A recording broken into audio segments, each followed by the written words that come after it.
જાણીતા અને ખૂબ જ લોકપ્રિય સ્વર્ગસ્થ કવિ મરીજે એના એક શેરમાં બહુ મહત્વની વાત કરી છે. પોતે મોમેડન હતા. ખુદાને નજર સામે રાખીને એક પ્રાર્થના કરે છે, પોતાના અંતરની ઝંખના વ્યક્ત કરે છે કે બસ એટલું મને પરવરદિગાર દે, બસ એટલું મને પરવરદિગાર દે, સુખ જ્યારે જ્યાં મળે ત્યાં સૌનો વિચાર દે, સુખ જ્યારે જ્યાં મળે ત્યાં સૌનો વિચાર દે. આટલું જ કહીને અટકી નથી જતા. શા માટે સૌના સુખની પોતે ઝંખના કરે છે? શા માટે પોતાને જ્યારે જ્યારે પણ સુખ મળે ત્યારે એ સુખની સૌની વચ્ચે વહેંચણી કરવાની એ પ્રાર્થના કરે છે? એનું કારણ પણ પોતે કહે છે, અને એ પોતે નહીં કરી શકે એ પોતાની અશક્તિ પણ એ જ મરીજ આગળના શેરની અંદર પોતે જણાવી દે છે કે દુનિયામાં કેટલાનો કરજદાર છું મરીજ. આ દુનિયાની અંદર હું કેટલા બધાનો કરજદાર છું, દુનિયામાં કેટલાનો કરજદાર છું મરીજ. ચૂકવું બધાનું દેણ જો અલ્લાહ ઉધાર દે, ચૂકવું બધાનું દેણ જો અલ્લાહ ઉધાર દે.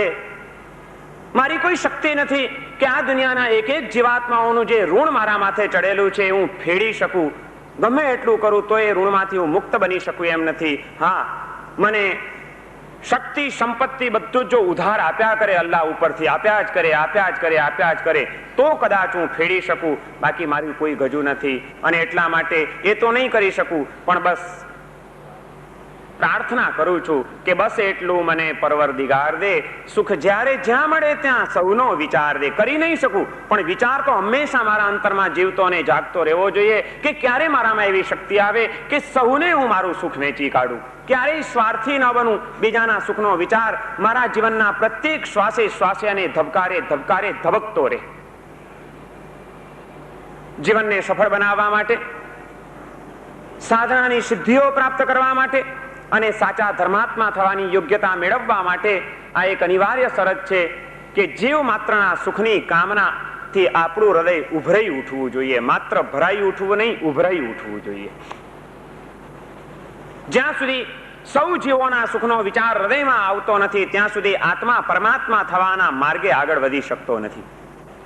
જૈન ધર્મ, જૈન દર્શનના સિદ્ધાંતો એને એકી અવાજે આ સત્ય સ્વીકાર્યું છે કે કોઈ પણ આત્મા પરમાત્મા બને છે, તીર્થંકર તીર્થંકર બને છે. એના પાયામાં, એના મૂળમાં જો કોઈ ભાવના, જો કોઈ વૃત્તિ, જો કોઈ વિચાર, જો કોઈ ઝંખના કામ કરી રહી હોય અને પડેલી હોય તો આ એક જ ઝંખના છે કે ક્યારે મારામાં એવી શક્તિ આવે, જગતના સર્વ જીવોના તમામ દુઃખો દૂર કરી દઉં અને સૌને સુખી કરી દઉં. સૌના સુખમાં જ પોતાનું સુખ જોતો એ આત્મા, સૌને સુખી કરવાની તમન્ના સાથે જ જીવનમાં આગળ વધતો એ આત્મા જ્યારે એ ભાવનાને પરાકાષ્ઠાએ પહોંચાડે છે, એ પળોની અંદર એ આત્મા તીર્થંકર થવાનું નિશ્ચિત કરી લે છે, પરમાત્મા થવાનું બીજ નાખી દે છે. આત્માને પરમાત્મા બનાવનાર જો કોઈ હોય તો તે સૌના સુખમાં મારું સુખ એ ભાવના છે. જ્યાં સુધી આ ભાવના ના આવે ત્યાં સુધી ખરેખર આપણા આત્માના પણ પરમ સુખના માર્ગે આપણે આગળ વધી શકતા નથી.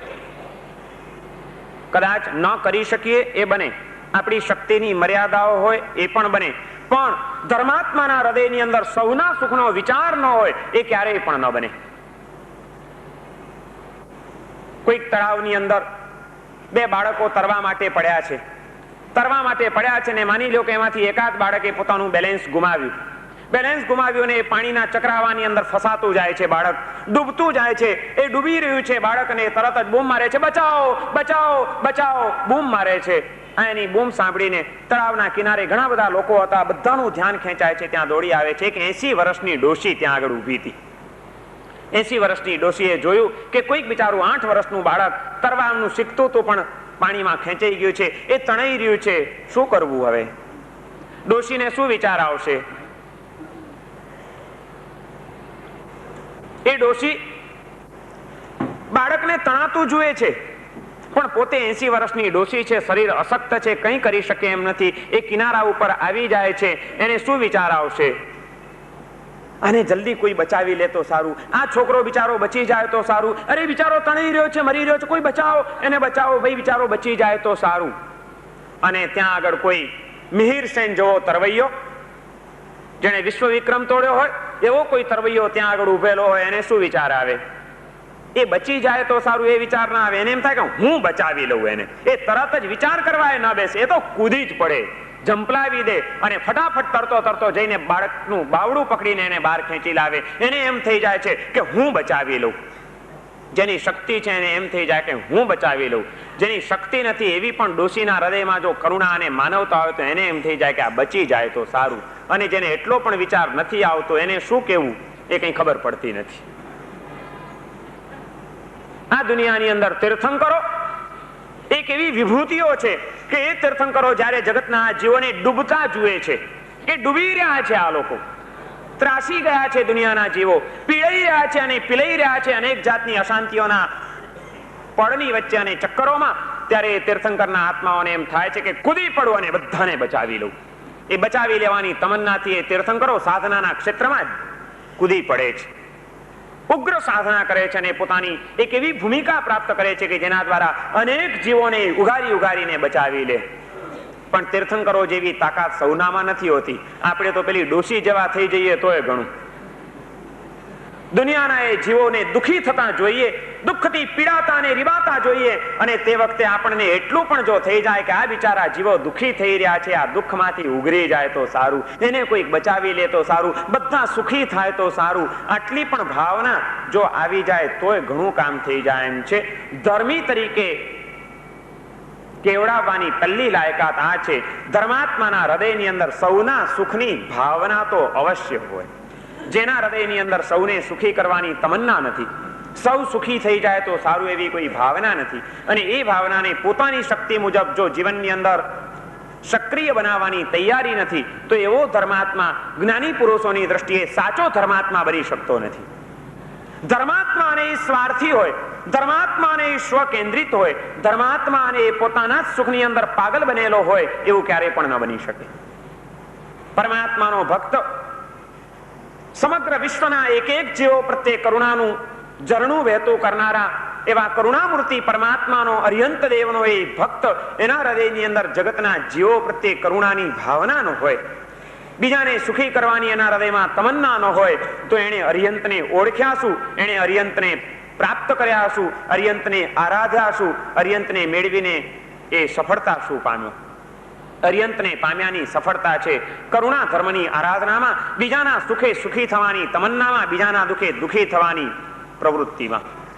કોઈકનું પણ દુઃખ જ્યારે આપણું દુઃખ બની જાય અને બીજાનું સુખ એ જ મારું સુખ જ્યારે બની જાય, ત્યારે સાચા ધર્માત્મા થવાની યોગ્યતા આપણા અંતરમાં પ્રગટી કહેવાય. ધર્માત્મા બનવું છે તો સૌના સુખમાં મારું સુખ એ ભાવના કેળવવી જ પડશે. આજે તો આપણે મારા સુખમાં સૌનું સુખ આ ભાવને પકડીને ચાલી રહ્યા છે. હું સુખી ને બધા બરોબર છે, અને હું દુઃખી તો આખી દુનિયાને ઊંધી ચત્તી કરવાનો ને દુઃખી કરવાનો મને અધિકાર મળી ગયો.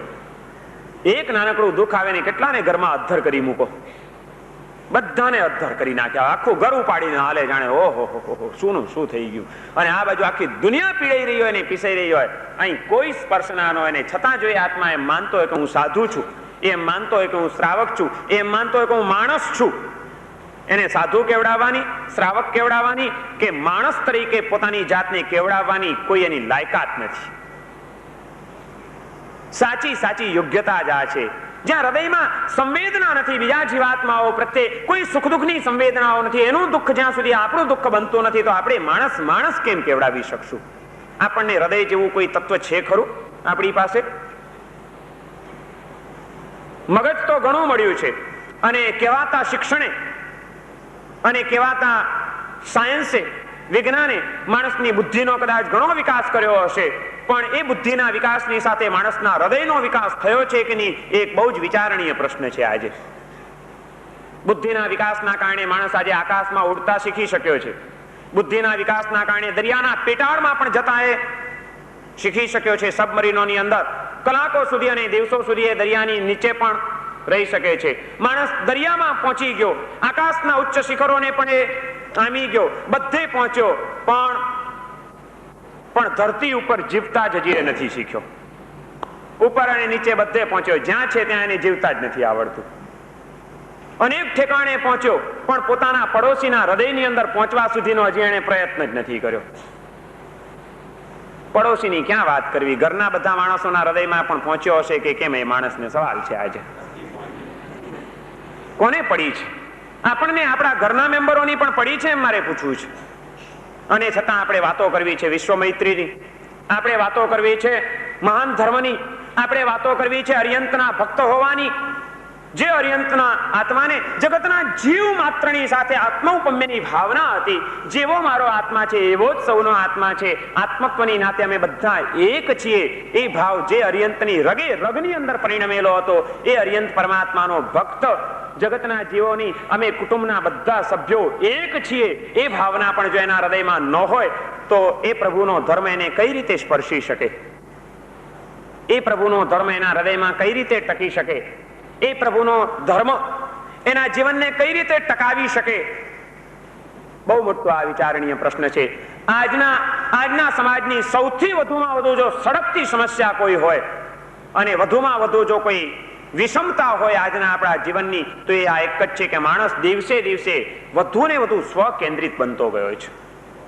પોતાના જ સુખની અંદર એ પાગલ બનતો ગયો છે, બીજાઓની પ્રત્યે એ અંધ બનતો ગયો છે, એને કોઈની પડી નથી. બસ ગમે તેમ કરીને હું મારા સુખની સગવડ કરી લઉં, ગમે તેમ કરીને બધા મને ઉપયોગી બની જાય, મારે કોઈની માટે કંઈ કરવું નથી. બસ બધા મને ઉપયોગી બને, બધા મારા સુખની ચિંતા કરે, હું કોઈના સુખની ચિંતા કરવા માટે બંધાયેલો નથી. બધાએ મને અનુકૂળ થઈને વર્તવું જોઈએ, મારે બીજાને અનુકૂળ થઈને વર્તવાની જરાય મારી તૈયારી નથી. મારે કોઈનો વિચાર જ નથી કરવો, હું મારો જ વિચાર કરીશ. આ ભાવના એક એવી કનિષ્ઠ ભાવના છે કે જે કનિષ્ઠ ભાવનાએ આપણને માણસાઈમાં પણ રહેવા નથી દીધા. માણસાઈ મરી ગઈ આજે માણસની. માણસ જીવતો રહ્યો, એની અંદરની માણસાઈ મરી ગઈ. આકૃતિ માનવની રહી, પ્રકૃતિ પશુની બની ગઈ. અને ઠેક ઠેકાણે જાણે કે ફરતા ફરતા પશુઓ દેખાઈ રહ્યા છે. બહુ મોટી કમનસીબી આ ઊભી થઈ ગઈ છે આપણી, અને કોઈ દિવસ આપણે એની ઉપર વિચાર જ નથી કર્યો. કનિષ્ઠમાં કનિષ્ઠ અવસ્થા હોય તો એ આ છે, હું સુખી થઈ જઉં તો સારું. આ ભાવના એ એકદમ અધમ કક્ષાની ભાવના છે કે જે સામાન્યથી ઘણા બધા મોટા વર્ગની અંદર હૃદયની અંદર વિલસી રહી છે. હું સુખી થઈ જઉં તો સારું, બસ બીજાનો કોઈનો મારે વિચાર નહીં કરવાનો. એના કરતા કંઈક થોડી ઘણી ચેતના જેની વિકસે છે, થોડો ઘણો જે ઉપરની ભૂમિકા ઉપર આવે છે, ત્યારે એ વ્યક્તિના હૃદયની અંદર ભાવનામાં થોડુંક પરિવર્તન આવે છે. આજ સુધી એ વિચારતો હતો કે હું સુખી થઈ જઉં તો સારું, હવે એને એમ વિચાર આવે છે કે અમે બધા સુખી થઈએ તો શું? અમે એટલે હું, મારી પત્ની, મારા બાળકો, મારો પરિવાર, મારા સ્નેહીઓ, મારા સ્વજનો, મારું કુટુંબ, બસ અમે બધા સુખી થઈએ તો સારું. અહીંયા આગળ આવીને સામાન્યથી વ્યક્તિ અટકી જાય છે, પણ એ ભૂલી જાય છે કે આ પણ એક સંકુચિતતાનું ચોકઠું છે. આમાં પણ જો તું તારા વ્યક્તિત્વને, તારા અસ્તિત્વને સીમિત કરી નાખીશ તો એ અસ્તિત્વ એક દિવસ નામશેષ થઈ જશે. તારે તારા અસ્તિત્વને ચૈતન્યના વિશાળ સિંધુની અંદર ભેળવી દેતા શીખવું જ પડશે. સિંધુનું બિંદુ, પાણીનું એક ટીપું દરિયાથી છૂટું પડી જાય તો કેટલો ટાઈમ સુધી ટકી શકે? પ્રચંડ તાપ એને ક્યાં સુધી જીવતું રહેવા દે? એને સુકાઈ જતા કેટલી વાર લાગે? પણ એ પાણીનું ટીપું એકલું ટીપા રૂપે છૂટું પડવાને બદલે કોઈક નાનકડા ખાબોચિયાની અંદર જઈને ભરાઈ જાય તો થોડોક ટાઈમ સુધી ટકે, પણ છેવટે ખાબોચિયાની દશા શું? અંતે એનું પરિણામ શું? એને પણ સુકાતા કેટલી વાર લાગે? વૈશાખ મહિનાના ધોમધકતા તાપ પડવા માંડે ત્યારે ખાબોચિયું પોતાનું અસ્તિત્વ ગુમાવી બેસે. પણ એ જ પાણીનું બિંદુ ગુગવતા સિંધુની અંદર જો ભળી જાય, એક રસ થઈ જાય, પોતાનું વિસર્જન કરી દે, તો એ પાણીના બિંદુને સુકવવાની તાકાત કોની? સિંધુ ક્યારે સુકાતો સાંભળ્યો છે? સિંધુનું અસ્તિત્વ ક્યારે નામ શેષ થતું જોયું છે? જો બિંદુ રૂપે છૂટું પડી ગયું તો અસ્તિત્વ ગુમાવી દેવાનું છે, અને જો સિંધુમાં ભળી જ ગયું બિંદુ તો એ ચિરંજીવ બની જવાનું છે. એટલું જ નહીં, પણ સિંધુમાં ભળી ગયેલા એ બિંદુની અંદર એક એવી પ્રચંડ તાકાત આવી જાય છે કે હજારો ટન ભાર સ્ટીમરમાં ભલે ને ભરેલો હોય, એ હજારો ટન ભારને પણ એ પાણી ખેંચી જાય, ક્યાંનું ક્યાં પહોંચાડી દે, સામે કિનારે ઉતારી દે.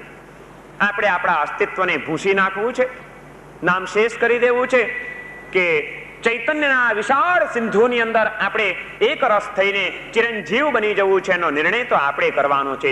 હું સુખી થઈ જઉં તો સારું. આ હું પણ આના બિંદુ રૂપે જો આપણે છૂટા પડી ગયા જગતના ચૈતન્યના સિંધુથી, તો એક દિવસ આપણે આપણું અસ્તિત્વ ગુમાવી બેસશું. જે ભૂલ આપણે લગભગ આજ સુધી કરતા આવ્યા છીએ. કંઈક થોડી ઘણી અક્કલ વધી હશે ત્યારે બીજા નંબરમાં વિચાર આવ્યો હતો કે અમે સુખી થઈએ તો સારું, એટલે બિંદુ રૂપે રહેવાને બદલે ખાબોચિયામાં જઈને ભરાયું. પણ એ કઈ ડાપણનો વિચાર નથી. બહુ એને પણ સુકાતા વાર લાગતી નથી. જ્યારે ચૈતન્યનો પૂર્ણ વિકાસ થાય છે, કંઈક વ્યક્તિત્વની ઉચ્ચ ભૂમિકાએ આત્મા પહોંચે છે, ત્યારે એના હૃદયની અંદર વળી પાછો એક દિવસ પોકાર ઉઠે છે કે ના ના ના ના ના, આ મેં શું વિચાર કર્યો, હું સુખી થઈ જાઉં તો સારું. આ તો કેટલો હલકો વિચાર છે. માત્ર અમે સુખી થઈ જઈએ તો સારું, આ પણ કઈ સારો વિચાર છે? મને કોઈની કઈ પડી નહીં. આ બધી વાત ખોટી છે. સૌ સુખી થઈ જાય તો સારું. આ જગતના બધા જીવો સુખી થઈ જાય તો સારું. એને માટે હું શું કરી શકું? આ ભાવના જ્યારે હૃદયમાં જન્મે છે ત્યારે વિકાસની એક ઉચ્ચ ભૂમિકાને પ્રાપ્ત કરી લે છે. આપણે આપણા વ્યક્તિત્વનો વિકાસ કરવો છે અને અસ્તિત્વને ચિરંજીવ બનાવવું છે, તો એ માટે આપણા જ્ઞાની પુરુષો કહે છે કે હું સુખી થઈ જાઉં તો સારું અને અમે સુખી થઈ જઈએ તો સારું. એ કનિષ્ઠ ભાવનામાં કોઈ દિવસ અટવાતા નહીં. સૌ સુખી થઈ જાય તો સારું. સૌના સુખમાં જ મારું સુખ સમાયેલું છે. પવિત્ર ભાવનાને હૃદયની અંદર જીવતી અને જાગતી કરી દેજો. જ્યારે એ ભાવના તમારા હૃદયમાં ઉભરાઈ ઉઠશે ત્યારે તમારું જીવન એ અનેકના સુખનું માધ્યમ બની જશે. આજે આપણું જીવન અનેકના દુઃખનું અને અશાંતિનું કારણ બનવા માંડ્યું છે. માણસ શું આપે છે પોતાની જિંદગી દરમિયાન? શું આપ્યું આપણે બીજાને આજ સુધી? એક ફૂલ પણ જે આપી શકે છે આપણે નથી આપી શકતા. એક સૂર્ય પણ આ વિશ્વને જે આપી શકે છે આપણે નથી આપી શકતા. શું આપ્યું?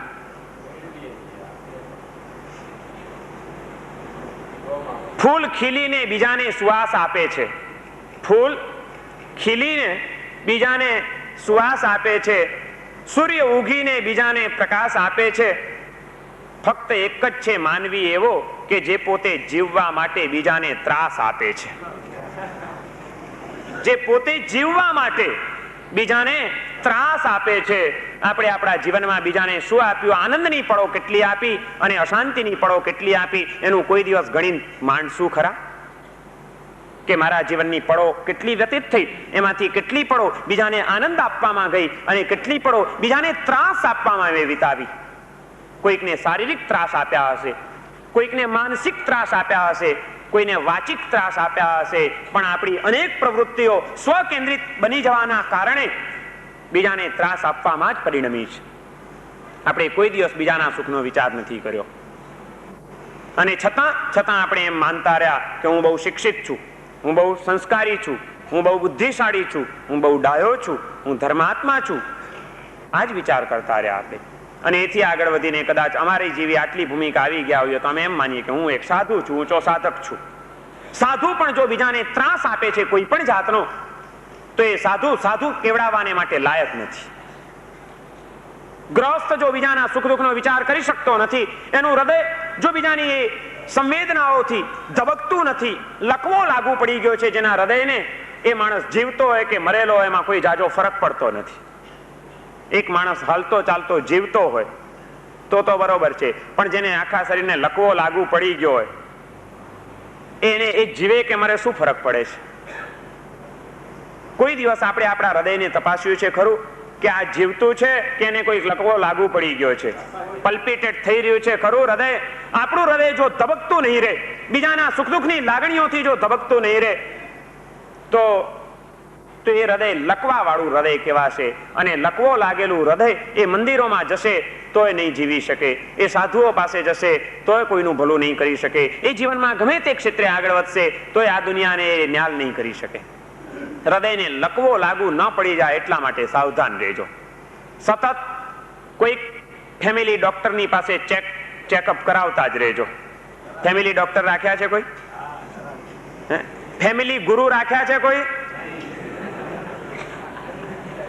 કોઈ ફેમિલી ગુરુ નથી રાખ્યા કે ગમે ત્યારે જરૂર પડે તો તરત જ સહેજ પણ તકલીફ ઊભી થઈ કે તરત દોડી જઈએ ત્યાં આગળ અને ચેકઅપ કરાવી લઈએ, તરત જ એમની પાસેથી કંઈક ટ્રીટમેન્ટ લઈ લઈએ, તરત જ એમની સલાહ લઈને જ આગળ વધીએ. ફેમિલી ગુરુની જરૂરત જ ઊભી નથી થઈ. કેટલા રોજ હલ્લાઓ આવે છે. ક્યારે હાર્ટ એટેકનો હુમલો આવશે કંઈ ખબર નથી, ક્યારે બીપી ડાઉન થઈ જશે કે વધી જશે એની કંઈ ખબર નથી, ક્યારે એસિડિટી ઉછાળા મારશે એનો કોઈ ભરોસો નથી. ક્યારે ડાયાબિટીસ જોખમમાં મુકાઈ દેશે એની કોઈ ખાતરી નથી. જેને ચારે બાજુથી જેનું સ્વાસ્થ્ય ખખડી ગયેલું હોય એને ફેમિલી ડોક્ટર રાખ્યા વિના ચાલે? તમને એમ નથી લાગતું કે આપણું સ્વાસ્થ્ય ખખડી ગયું છે અંદરનું?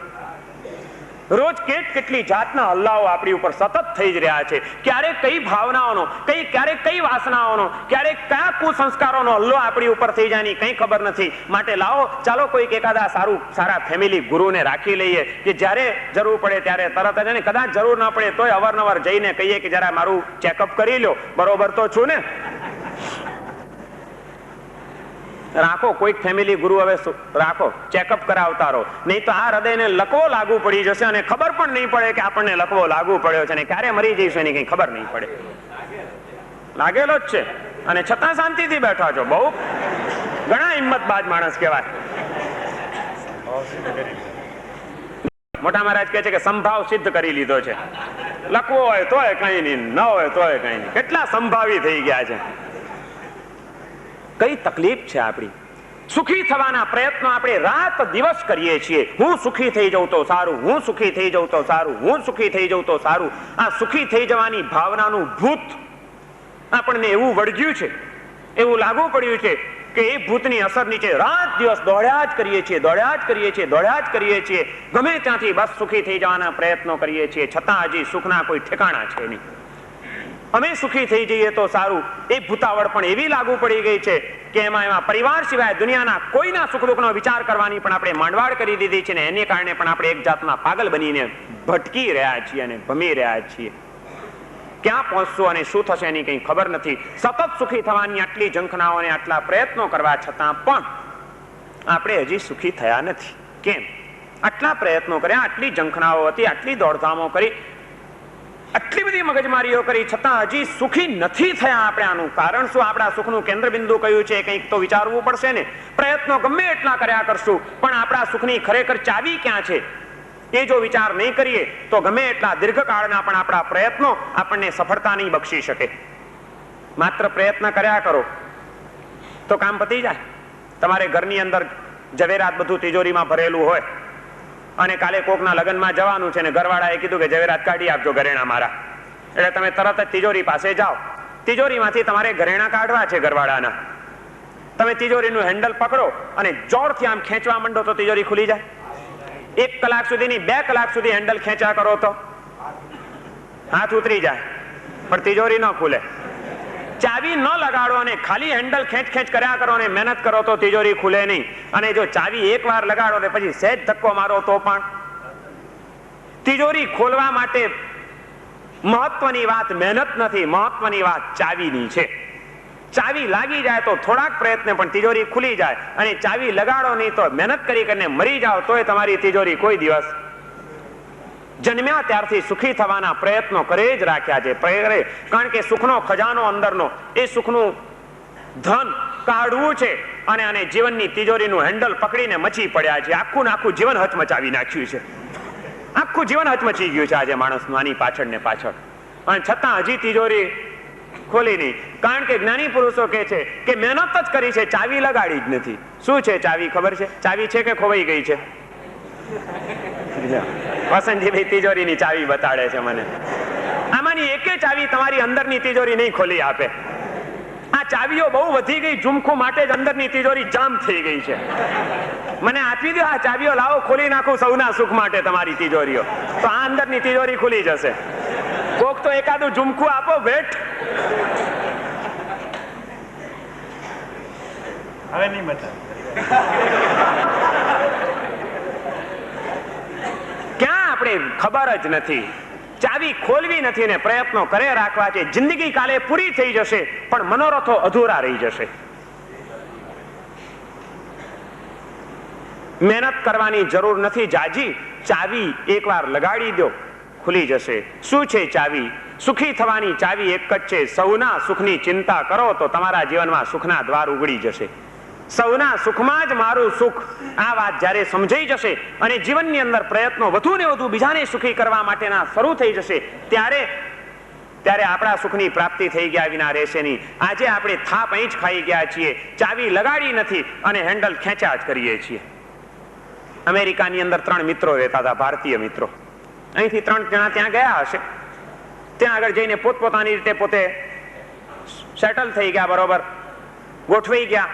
કોઈકની સર્વિસ હતી, કોઈકને ધંધો હતો, કોઈક અભ્યાસ કરે છે, પોતપોતાની રીતે બધા ગોઠવાઈ ગયા. દરેકે પોતપોતાનો એક રૂમ પણ, એક બ્લોક પણ લઈ લીધેલો છે અને એ રીતે એમના દિવસો આનંદથી ચાલ્યા જાય છે. કોઈ કહેતા કોઈ તકલીફ નથી, બધી વ્યવસ્થિત રીતે જીવન વ્યવસ્થા ગોઠવાઈ ગઈ છે. તકલીફ ગણો તો એક જ છે, સગાવાલાને, મા બાપને, ભાઈ બહેનને, કુટુંબ કબીલાને બધાને છોડીને ત્યાં ગયા છે અને ત્યાં બ્લોકની અંદર દિવસે તો પોતપોતાનું કામ કરે પણ બાકીના ટાઈમમાં બ્લોકમાં જાય એટલે એકલવાયાપણું લાગે છે. ક્યાંય કોઈ કંપની નથી એમની પાસે, એકલા કંટાળો આવે છે. પણ શું કરે હવે, એકલવાયાપણું જે છે એ તો છે, ત્યાં તો કોઈને કોઈની કંઈ પડી નથી. એમાં એક વખત કોઈક ફંક્શન હશે, સામાજિક ફંક્શન, અને ત્રણેય મિત્રો ત્યાં આગળ ભેગા થઈ ગયા. ત્રણેય મિત્રો ભેગા થઈ ગયા, ઇન્ડિયન તરીકે એકબીજાની ઓળખાણ નીકળી અને એમાં ખબર પડી કે ત્રણેય ગુજરાતી હતા. એટલે સહેજે પરિચય વધ્યો. ત્રણેય જણા કહે છે કેમ ચાલે છે? આમ તો બધું બરોબર છે પણ કંટાળો આવી ગયો છે, એકલા કઈ મજા આવતી નથી. ત્રણેયની આ સમસ્યા હતી એટલે ત્રણેય જણાએ વિચાર કર્યો કે આપણી ત્રણેયની આ સમસ્યા છે, એક કામ કરીએ, આપણે ત્રણેય જણા ભેગા થઈને એકાદો સારો મોટો બ્લોક જ લઈ લઈએ. આનંદથી ત્રણેય જણા ભેગા રહીશું એટલે એકલવાયાપણું પણ નહીં લાગે ને એકબીજાને કંપની રહેશે. અને ઉપરથી અલગ અલગ બ્લોક રાખીને રહીએ છીએ, એમાં ખર્ચો પણ વધારે આવે છે. ત્રણેય જણા ખર્ચો વેચી લઈશું, ભાડું. વિચાર બધાને ગમી ગયો ને ત્રણેય જણા એક બ્લોકની અંદર રહેવાનું શરૂ કરી દીધું. એક મોટી જબરજસ્ત બિલ્ડિંગ હતી, 60 માળની બિલ્ડિંગ. 60 માળની બિલ્ડિંગમાં 30મા માળે આ લોકોને એક બ્લોક મળી ગયો ભાડે બ્લોક લઈ લીધો ને ત્યાં આગળ રહેવાનું શરૂ કર્યું. આનંદથી હવે દિવસો જાય છે, રોજ હળે છે, મળે છે, પિક્ચરો જુએ છે, વાતો કરે છે, એમ કરતા દિવસો પસાર થાય છે. એક દિવસ રજાનો દિવસ હતો, કંઈ કહેતા કંઈ કામકાજ નહોતું, ત્રણેય જણા નવરા હતા. હવે નવરા હતા, કરવું શું બીજું કંઈ કામ, કોઈ એવો બીજો શોખ, કોઈકના સુખ દુઃખની ચિંતા કરીને કોઈકના સુખમાં કંઈ નિમિત્ત બનવું, એવી કોઈ હોબી એ તો કંઈ રાખ્યું જ નહોતું. હવે દિવસ કેમ પાસ કરો? ક્લબોમાં ગયા, પત્તા રમ્યા, હોટલોમાં ગયા, નાસ્તા પાણી કર્યા, અહીં રખડ્યા, ત્યાં રખડ્યા, આખો દિવસ રખડીને પસાર કર્યો. એમ કરતા સાંજ પડી ગઈ. સાંજ પડી પણ હજી તો રોજની સુવાની ટેવ બહુ મોડી છે, મોડી રાતે સુનારા, કારણ કે નિશાચરો રાતના વધુ જાગે.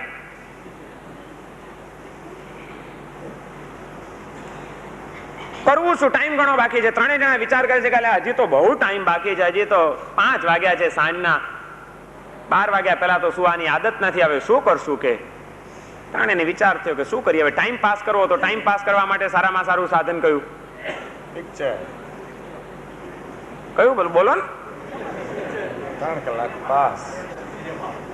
ત્રણેય જણાએ વિચાર કર્યો કે એકાદું કોઈ લેટેસ્ટ પિક્ચર જોઈ કાઢીએ, ચાલો. કે તપાસ કરી, એમના સદભાગ્ય કે દુર્ભાગ્ય જે ગણો તે, પણ રજાનો દિવસ હતો છતાં ત્રણેયને ટિકિટો પણ મળી ગઈ પિક્ચરની. લાસ્ટ શો, છેલ્લો શો જોવાનો એમણે નક્કી કર્યો. રાતનો 9 થી 12નો શો જોઈ કાઢશું અને પછી નિરાંતે ઘરે પહોંચીને ઊંઘી જઈશું. ગયા પિક્ચર જોવા માટે, આરામથી 3 કલાક એમના પાસ પણ થઈ ગયા, પિક્ચર પણ જોઈ કાઢ્યું. પિક્ચર 3 કલાકનું ધાર્યું હતું પણ હતું નહીં, 3 કલાકનું 2 કલાકનું પિક્ચર હતું. ઇંગ્લિશ પિક્ચર જલ્દી પૂરું થઈ ગયું. ઇંગ્લિશ પિક્ચર જલ્દી પૂરું થયું 2 કલાકમાં, એટલે 11 વાગે ઘરે પહોંચ્યા. વિચાર કર્યો કે હવે સીધા કાર હતી, પોતાની આખો દિવસ રખડીને થાકેલા હતા, કંટાળેલા હતા, અને હવે વિચાર કર્યો કે હવે ઊંઘી જઈએ. સીધા થિયેટરમાંથી બહાર નીકળ્યા, બહાર જ પોતાની કાર ઉભી હતી, કારમાં બેસી જાય છે, મારી મૂકે છે. કાર સીધી બિલ્ડિંગ પાસે પહોંચી, કારમાંથી નીચે ઉતરે છે. હવે બિલ્ડિંગમાં 30મા મજલે જવાનું હતું, પણ જુએ છે તો લિફ્ટની અંદર દાખલ પણ થયા, પણ લિફ્ટ ચાલતી નથી. બટન દબાવી પણ લિફ્ટ ચાલતી નથી. તરત જ બહાર નીકળ્યા.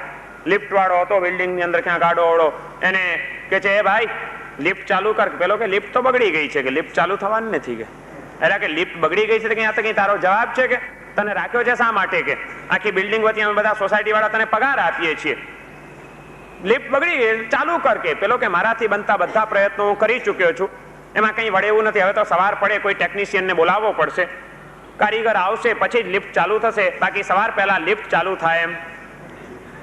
હવે શું કરવું? વિચાર કર્યો કે સવાર પહેલા લિફ્ટ ચાલુ થાય એમ નથી ને ઉપર પહોંચ્યા પહેલા સુવાનું મળે એમ નથી.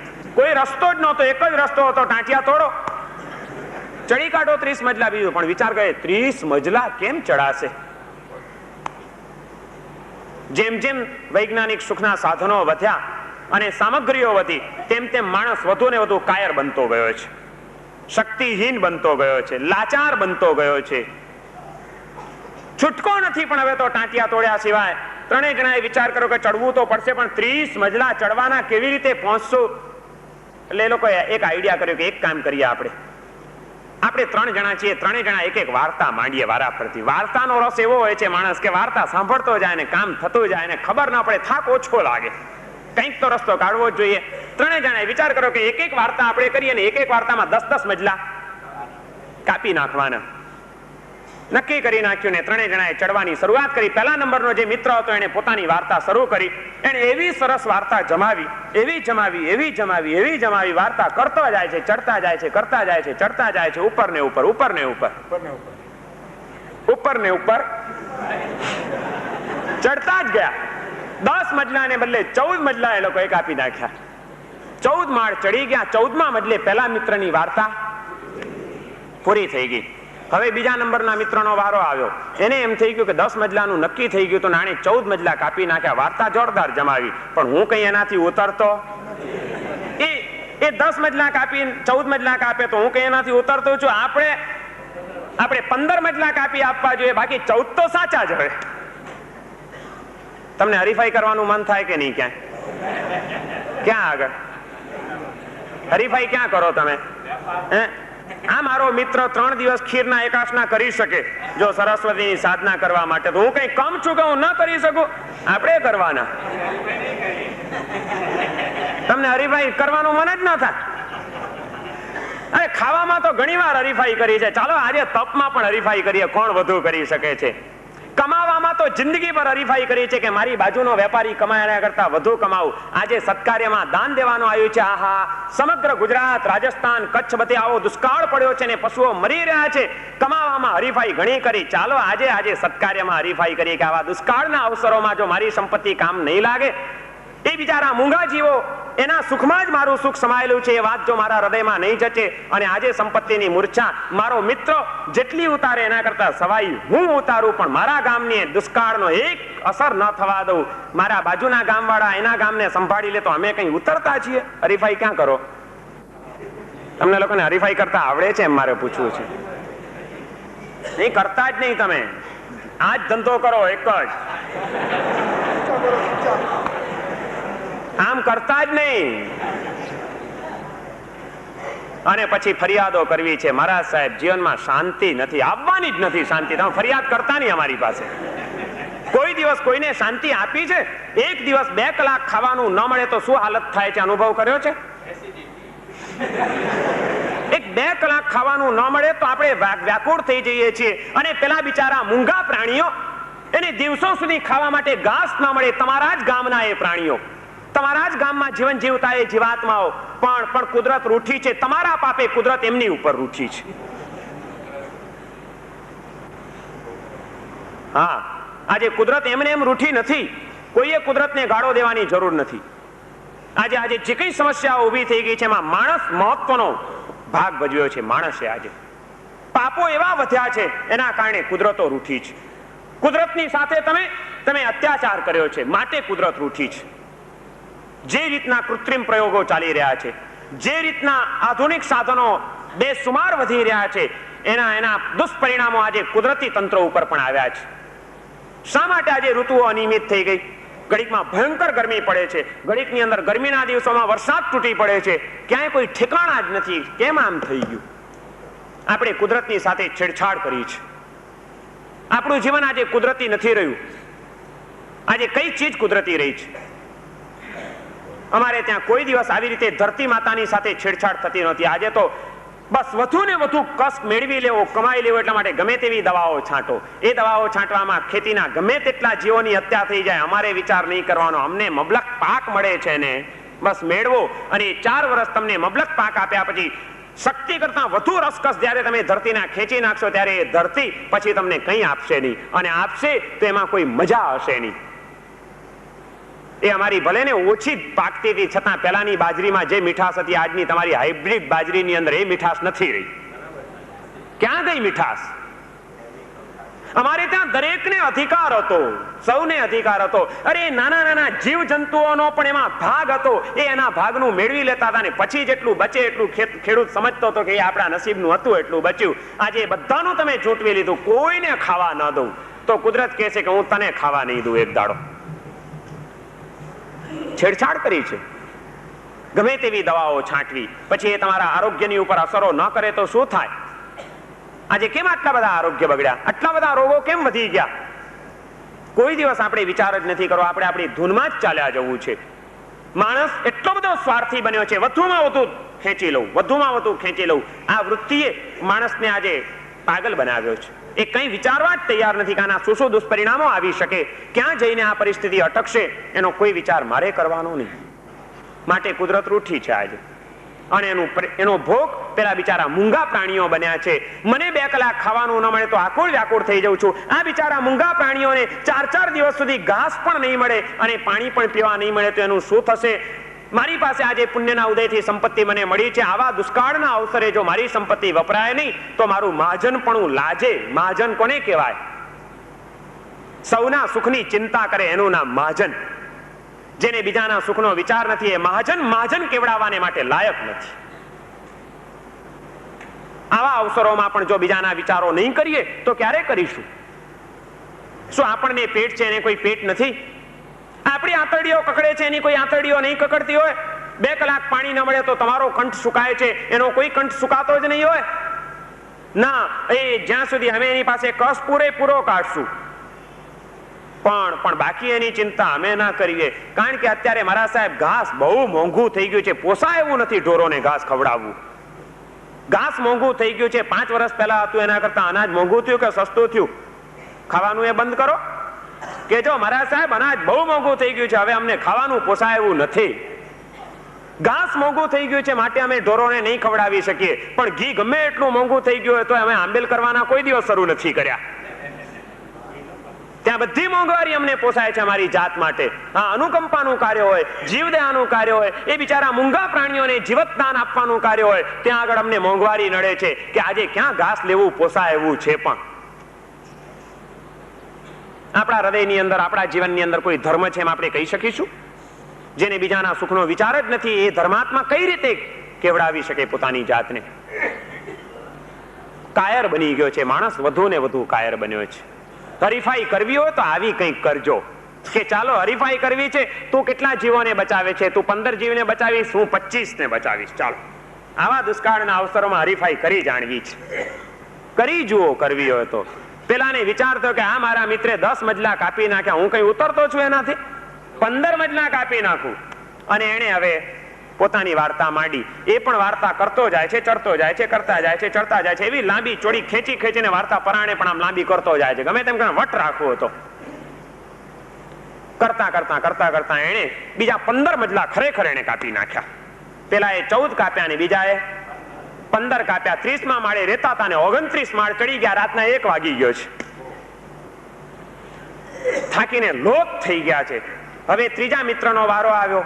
પણ પેલા 2 જણા હવે વિચારમાં પડ્યા કે આપણા 2 ની જેમાં ત્રીજો પણ જો વટમાં ચડ્યો અને લાંબી ચોડી વાર્તા માંડી તો ઉપર જઈને ઊંઘવા નહીં દે.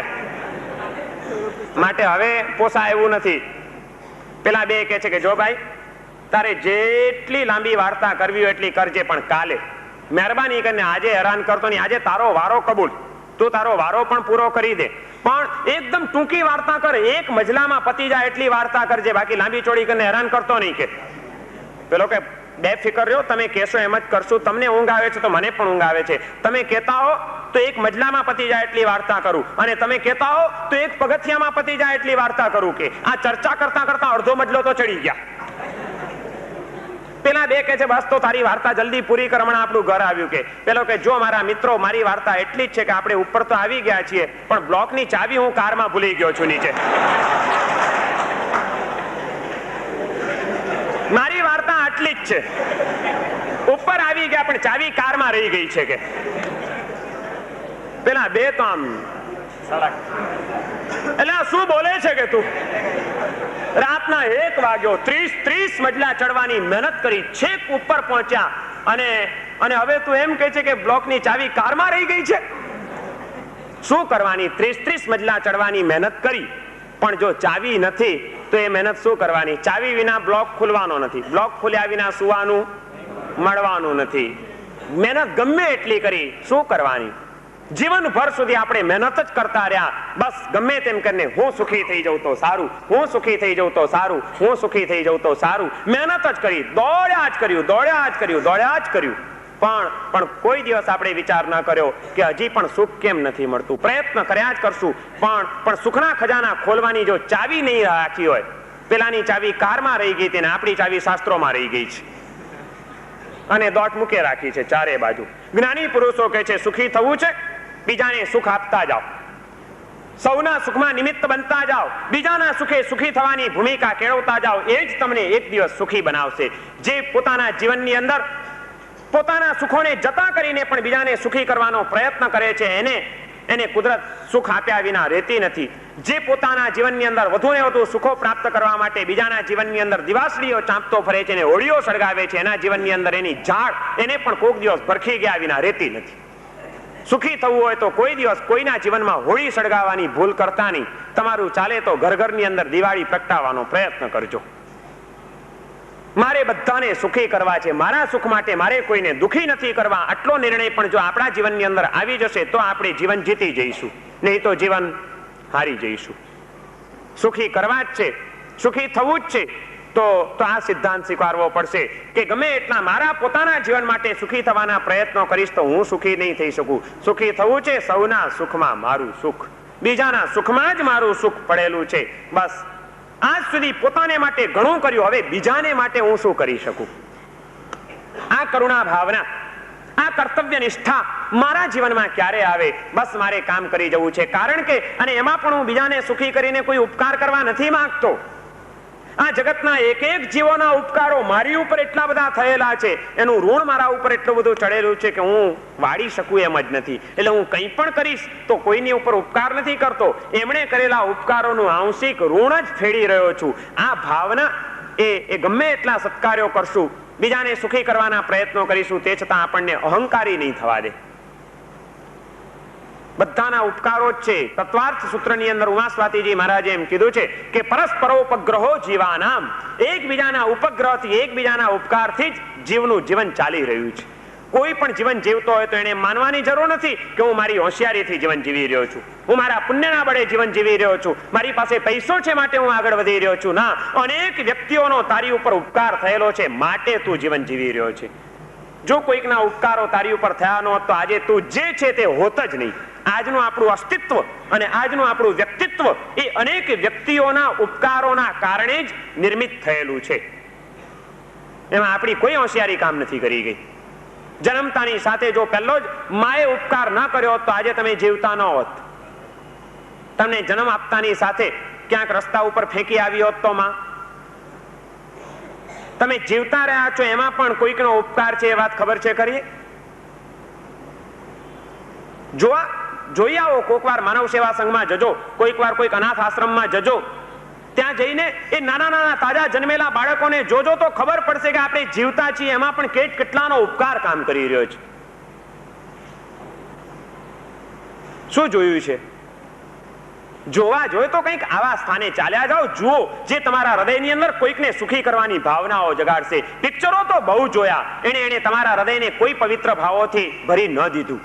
એ પિક્ચરોએ તમને શીખવાડ્યું ચોરી કેમ કરવી, લબાડી કેમ કરવી, હરામખોરી કેમ કરવી, શીખવાડ્યું. એ માટેના રસ્તા બતાડ્યા, બેંક કેમ લૂંટવી, કોઈક છોકરીને લઈને કેમ ભાગી જવું, છતાં પોલીસની નજરે કેમ ન ચડવું, આ બધું શીખવાડ્યું. અને એ બધું શીખીને વધુ ને વધુ જીવનને દુઃખોથી ભર્યું આપણે બનાવ્યું. એના કરતા ક્યાંક એવા સ્થાનોમાં જાઓ, કોઈક રજાના દિવસો હોય, કોઈ ફુરસદના સમય હોય, એવા કોઈક સ્થળોમાં જઈને વિતાવો જે તમારા હૃદયને સંવેદનશીલ બનાવે. કેટલી વાર ગયા અનાથ આશ્રમોમાં, કેટલી વાર ગયા એ કણસ્તા અને રીવાતા દર્દીઓના એ જનરલ વોર્ડની અંદર હોસ્પિટલોની મુલાકાતે, કેટલી વાર ગયા આપણે. હું તો જયારે માનવ સેવા સંઘની અંદર વ્યાખ્યાન આપવા ગયો હતો પર્યુષણ વખતે, અને એના કાર્યકર્તાઓ મને જયારે ઉપર લઈ ગયા અનાથ આશ્રમની અંદર, અને અનાથ આશ્રમની અંદર મેં જયારે ચક્કર માર્યું તો તમને નહીં માનો, સાંજ સુધી મને ચેન નહોતું. હાલત જોઈએ, એક એક બાળકોની આપણને એમ થાય કે આ લોકો એવા તે કયા પાપ કર્યા હશે કે જેના કારણે આજે એમની આવી દશા થઈ હશે. સગી માં જેવી માં પોતાના પેટે બાળકને જન્મ આપીને રાતોરાત એ બાળકને રસ્તા ઉપર મૂકી આવે. સગી માં જેવી માં જન્મ આપીને એ બાળકને ઉકરડે ફેંકી આવે અને ઉકરડાની અંદર ત્યાં આગળ રાત દિવસ દોડતા જંગલી ઉંદરડાઓ એના નાક કાપી નાખે. એક બાળક જોયું હતું, 7 દિવસનું હતું. હું ગયો એ દિવસે એનો 7મો દિવસ હતો. પણ એના વ્યવસ્થાપકોએ કીધું કે મહારાજ સાહેબ, આ ઘોડિયામાં જે બાળક દેખાય છે, રાતના કોઈક 12 થી 2 ની વચ્ચે એને ઉકરડે ફેંકી આવ્યું હતું. સવારના ખબર પડી, અમે ત્યાંથી લઈ આવ્યા, પણ રાતના આખી રાત જે ઉકરડે પડ્યું રહ્યું ત્યાં જંગલી ઉંદરડાઓએ એ તાજા જન્મેલા બાળકનું નાક આખું કાપી નાખ્યું હતું, કચરી ખાધું હતું. અને એ ઘોડિયામાં મેં જોયું એ દ્રશ્ય. તમે જીવતા છો એમાંય કોઈકનો ઉપકાર છે.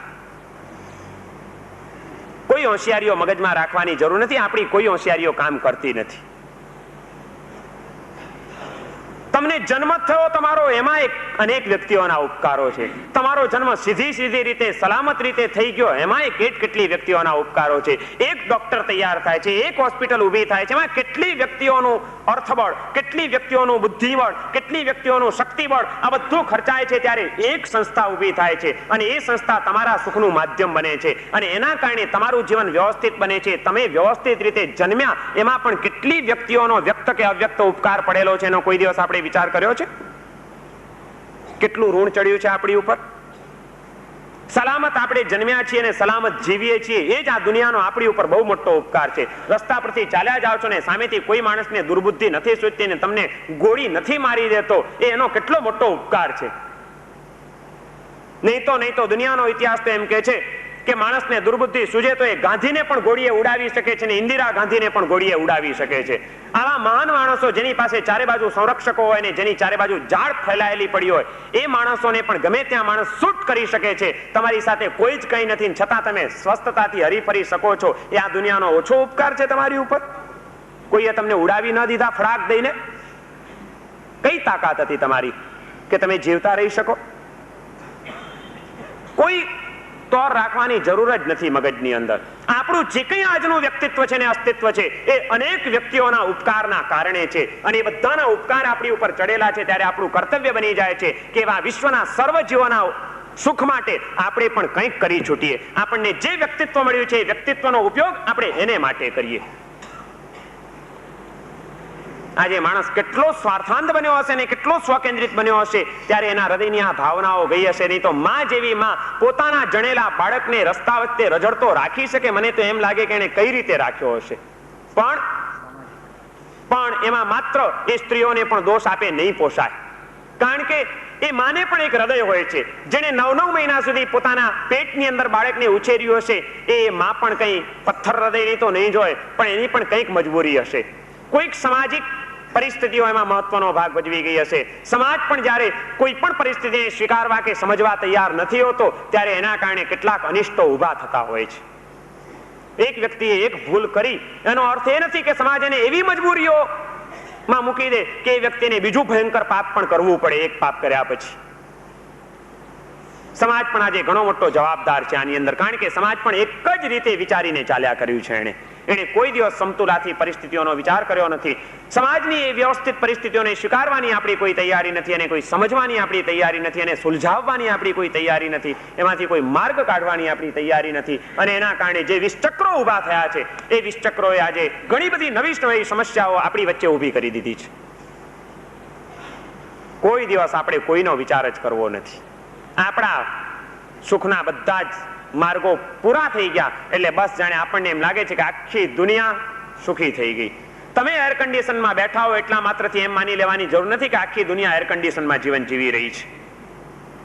ઘણાને ત્યાં લાય લાગેલી છે. એ લાય જો તમે ઠારી ન શકો તો તમારી આ શીતળતા એક દિવસ ભડકો થઈને તમને પણ બાળ્યા વિના રહેવાની નથી. પુણ્ય પહોંચતું હશે ત્યાં સુધી કદાચ બધું સીધું ચાલ્યા કરશે. જે દિવસે પાપ પોકારશે, આજે પુણ્ય પોકાર્યું છે, પણ સમજી રાખજો કે પુણ્ય પણ કાયમ માટે પોકારતું નથી અને પાપ પણ કાયમ માટે શાંત પડેલું રહેતું નથી.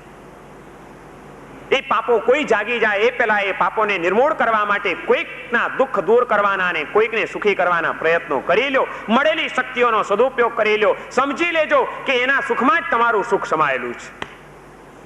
અમારે ત્યાં ગળથુથીમાંથી આ સંસ્કાર આપવામાં આવતા હતા. બાળક નાનકડું હોય ત્યારથી માં એને શીખવાડતી હતી કે હંમેશા બીજાના સુખનો વિચાર કરવો.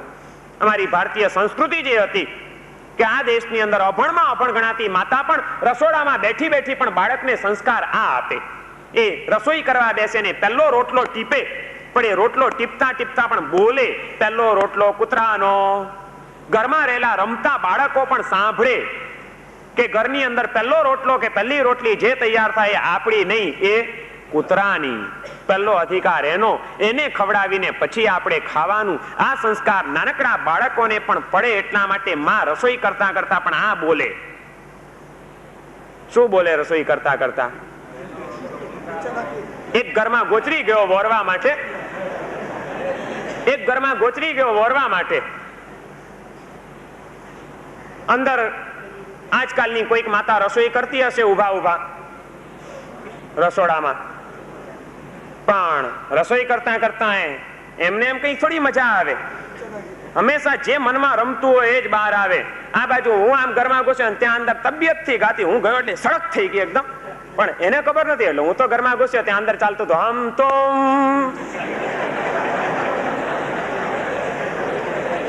બીજું કઈ તમને બોલતા ના આવડ્યું. અમારે ત્યાં માતાઓ આ કહેતી હતી પહેલો રોટલો કૂતરાનો. અમારે ત્યાં બાળકોને કવિતાઓ શીખવાડવામાં આવતી હતી. કઈ કવિતાઓ શીખવાડી છે? છોકરાઓ કયું ગીત ગાય? આજે તો મા બાપો એવા ઘેલા થયા છે, અક્કલ વગરના થયા છે. બાળકોના પોતાના જ બાળકોને આવા દુશ્મન પાક્યા છે કે એ બાળકોના મન ઉપર એ કેવા ખરાબ સંસ્કારો નાખે છે એનો એમને વિચાર નથી. નાનકડા પણ બાળકને હજી તો એ પૂરું સમજણું ન થયું હોય, હજી તો ભણતું ન થયું હોય, ત્યારથી શું શીખવાડો તમારા છોકરાને? ચાલ ડિસ્કો કર, પેલા આમ ડિસ્કો કર્યા કરે, આવડો હોય ત્યારથી આમ આમ કર્યા કરે. શું છે પણ આ બધું? તમે એને કોઈ બીજું કોઈ તમને ભજન શીખવાડતા ના આવડ્યું, કોઈ ગીત શીખવાડતા ના આવડ્યું. અમારે ત્યાં તો બાળપોથીમાં જાય બાળક ત્યારથી અમારું શિક્ષણ પણ એને શીખવાડતું હતું. નાનકડો છોકરો હોય ત્યારે અમારી કવિતાઓ પણ એવી હતી કે જે કવિતાઓ પણ એને સૌના સુખમાં મારા સુખની ભાવના જગાડતી હતી. એ કવિતા ભણતા ભણતા પણ બાળકે શીખી જતું હતું કે કાળી તે કૂતરીને આવ્યા ગલુડિયા, બે કાળા ને બે ભૂરિયાઓ જી, હાલો ગલુડિયા રમાડવા જઈએ. આ કોઈ ગલુડિયાની વાત નહોતી, આ કોઈ કૂતરા કૂતરીની વાત નહોતી, પણ આ કવિતા દ્વારા પણ આપણું શિક્ષણ બાળકોને એક સંસ્કાર આપતું હતું કે એ બાળકને નાનકડો હોય ત્યારથી એને સંસ્કાર પડે કે આ ગલુડિયામાં પણ મારી જેવો જીવ છે. આપણા ઘરમાં નીચે જે પેલી કૂતરી છે, કૂતરી વિયાણી છે, એને ગલુડિયા આવ્યા છે, બે કાળા છે, બે ભૂરિયા છે, અને બધા ગલુડિયામાં મારી જેવો જીવ છે. ચાલો આપણે બાળકો સાથે રમીએ એમ નહીં, ચાલો ગલુડિયા રમાડવા જઈએ, એનામાં પણ આપણી જેવો જીવ છે, ચાલો આપણે એને રમાડીએ. એ રમાડતા રમાડતા ગલુડિયા સાથે બાળકોને પ્રેમ બંધાતો હતો. એ બંધાયેલો પ્રેમ એ બાળકોને એમ થતું હતું કે ચાલો ગલુડિયાને દૂધ પીવડાવીએ. બાળક પોતાના દૂધની ચિંતા પછી કરે, એ પેલા તરત જ સવારના ઉઠીને વિચાર કરે ચાલો નીચે ગલુડિયાને દૂધ પીવડાવી આવીએ. એને બીજાને આપવાની ભાવના એના હૃદયમાં જાગતી હતી. કઈ ભાવના જગાડી છે? આજની કવિતાઓ એ બધી બદલાઈ ગઈ. તમારી પોએટ્રીઓમાં શું આવે? શિક્ષણ આખું બદલાઈ ગયું, જીવન વ્યવસ્થાઓ આખી બદલાઈ ગઈ, મા બાપના સંસ્કારો આખા બદલાઈ ગયા, અને એનું પરિણામ આજના છોકરાઓ કે આજના યુવાનો કે આજનો માનવ વધુ ને વધુ સ્વાર્થી અને સ્વકેન્દ્રિત બનતો ગયો. એને ક્યાંય પાયામાંથી જ આ સંસ્કાર અને શિક્ષણ મળતું જ નથી. અને એ માં રોટલો ટીપીને પણ બેસી નહોતી રહેતી, તરત જ પોતાના બાળકને કહેતી હતી, છોકરાને કે લે જા બહાર જઈને કૂતરાને ખવડાવી આવ. પહેલા કૂતરાને રોટલો ખવડાવી આવે પછી છોકરાને ખાવા મળતું હતું. એ માં સવારના પોરમાં ઉઠીને એ છોકરાઓને બોલાવીને કહેતી હતી કે લ્યો આ લોટ અને સાકરનું મિશ્રણ કરી, મિક્સ કરી લોટ ને સાકર એ કરીને એને કે જાઓ બહાર કીડિયારા જ્યાં જ્યાં હોય ત્યાં કીડિયારા ઉપર આ નાખી આવો. કે કીડી, નાનકડી કીડીમાં પણ મારી જેવો જીવ છે, એ મરવી ન જોઈએ, જીવતી રહેવી જોઈએ. મને સવારના પોરમાં ઉઠીને ખાવા જોઈએ છે તો કીડીને નહીં જોઈએ, લાવ એને પણ નાખી આવું. આ કીડીના જીવ પ્રત્યે પણ એની જે સંવેદના કેળવાય, એનામાં પણ મારી જેવો જીવ છે, આ આત્મૌપમ્યની ભાવના પ્રગટે, અને એના સુખમાં જ પોતાનું સુખ એ અનુભવતો થાય. એટલા માટે આ પાયાના સંસ્કારો એને નાખવામાં આવતા હતા. આજે તો તમારા છોકરાઓને કીડિયારા ઉપર મોકલવાનું તમે ભૂલી જ ગયા છો ને. રોડ થઈ ગયા ને મુંબઈમાં. અરે રોડ શું, રસોડામાં કીડિયારા છે. શું કામ? મને કહે છે કે ના મોકલે છે છોકરાઓને, લે છાંટી આવ. મોકલો જ છો. ભૂલ્યા નથી, તમે નથી ભૂલ્યા. કારણ કે આ મચ્છર રાતના શાંતિથી ઊંઘવા દેતા નથી, મારી નાખો. એ તમારું લોહી પીએ માટે એ જો પાપી છે ને તમે એનો તિરસ્કાર કરો છો, તો તમે એનો જાન લ્યો તો તમે કેટલા પાપી મને કહેશો? લોહી પીનારો વધારે ગુનેગાર કે એનો જાન લેનારો વધુ ગુનેગાર? હું આ લોહી પીએ છે, રાતે શાંતિથી જપવા દેતા નથી, મારી નાખો. એક જ વિચાર છે, મારી નાખો. થોડોક ચટકો ભર્યો, એમાં તો મચ્છરને મારી નાખવા આપણે તૈયાર. અને તમે મચ્છરને મારી નાખો છો, ખબર છે પરમાધામી શું કરશે તમને? કોઈ વિચાર કર્યો છે આપણે એનામાં પણ મારી જેવો જીવ છે? પાયાના આ બધા સંસ્કારો હતા. કારણ કે અમારી સંસ્કૃતિ જેમ કહેતી હતી કે બીજાના સુખમાં જ આપણું સુખ સમાયેલું છે. જ્યાં સુધી તમે બીજાના સુખનો વિચાર નહીં કરો ત્યાં સુધી તમારું જીવન સુખેથી ભર્યું ભર્યું નહીં બની શકે. આજે સૌથી વધુ જરૂર આ સંસ્કારો આપવાની છે. બાળકને ઉપાડી ન શકે એટલા ચોપડા એના ખભે લાદીને એને કદાચ તમે ભણવા નહીં મોકલો તો ચાલશે, પણ એના મગજને આવા સંસ્કારોથી નહીં ભરો તો નહીં ચાલે. આજે બાળકની બુદ્ધિનો વિકાસ કરવા માટે જેટલા પ્રયત્નો થાય છે, ક્રૂર પ્રયત્નો થાય છે, બાળકની ઉપર ક્રૂરતા અજમાવાય છે. આજનું નાનું બાળક ભણવા જતું હોય ચોપડા ઉપાડીને, ત્યારે આપણને દયા આવે બિચારાની કે આટલા ચોપડા ઉપાડીને કેવી રીતે જશે. ક્રૂરતા કરી છે બાળકોની ઉપર. અને એ બધું શેને માટે? એની બુદ્ધિનો વિકાસ થાય એટલા માટે. પણ બુદ્ધિનો વિકાસ કરવાની જેટલી ચિંતા કરી છે, એના 10મા ભાગની એના હૃદયનો વિકાસ થાય એની કોઈ દિવસ આપણે ચિંતા કરી? કે એના હૃદયની અંદર સદભાવનાઓનો વિકાસ થાય એ માટે મારે કંઈક કરવું જોઈએ? અને એ રીતના બાળકો જો તૈયાર થયા હશે તો એ કાલે તમારી સાથે પણ કેવી રીતે વર્તશે એ તમે મને પૂછતા નહીં. તમારા જ કરેલા તમારે ભોગવવા પડશે જો તમે તમારા બાળકોના સંસ્કારોની ચિંતા નહીં કરી શકો તો. પહેલેથી એ સંસ્કાર આપો, પહેલેથી એ સંસ્કાર. અને એ સંસ્કાર તો આવશે કે જો તમારા જીવનમાં એ બાળકો જોતા હશે તો કે અમારા બાપા પાસે ઘણું સુખ છે, પણ અમારા બાપા પોતાનું સુખ જતું કરીને પણ બીજાનું દુઃખ દૂર કરવાની મહેનત કરે છે, પ્રયત્ન કરે છે. અને માટે આજે અમારા ઘરની અંદર આટલું સુખ છે, બીજાને સુખી કરીએ છીએ માટે અમે સુખી છીએ. એ સમજણ જો પહેલેથી મળી હશે, એ જોવાનું મળ્યું હશે, તો એને એમ થશે કે મારે સુખી થવું હોય તો બીજાને સુખ આપવું જોઈએ. તમારું જીવન એને માટે ઉપદેશ બનવું જોઈએ. જીવન ઉપદેશ નહીં આપે અને તમારું મોઢું જ ઉપદેશ આપ્યા કરશે તો એ તમારું મોઢું તોડી નાખ્યા વિના રહેશે નહીં છોકરો. કે બેસો બાપા, ખબર છે તમે શું કરો છો તે.